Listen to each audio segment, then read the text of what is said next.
One TV Patrol.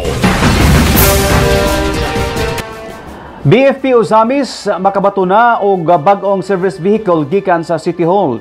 Sa dili madugay makagamit na og bag-ong service vehicle ang Ozamis City Fire Station. Kini human giaprobahan sa konseho sa Ozamis ang resolusyon sa Bureau of Fire Protection nga nagkinahanglan og pundo aron ipalit og brand new pick-up vehicle.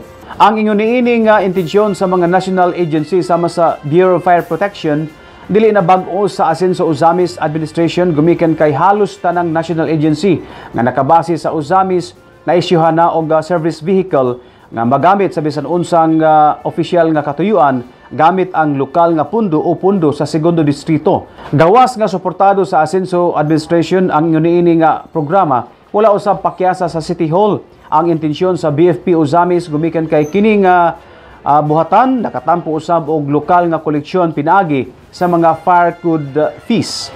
Ang kapin sa 1 ka milyon ka pesos nga gikinahanglan sa service vehicle acquisition kuhaon sa 20% trust funds gikan sa 2018-2020 og sa miaging tuig.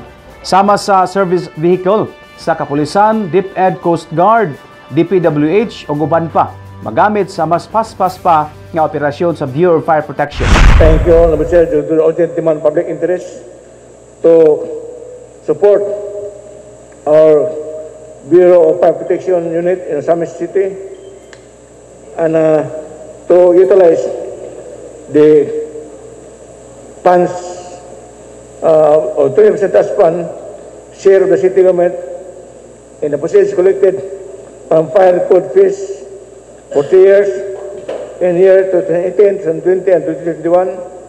I move this motion to approve this resolution for second and final reading, waiving the internal rules, Honorable Chair.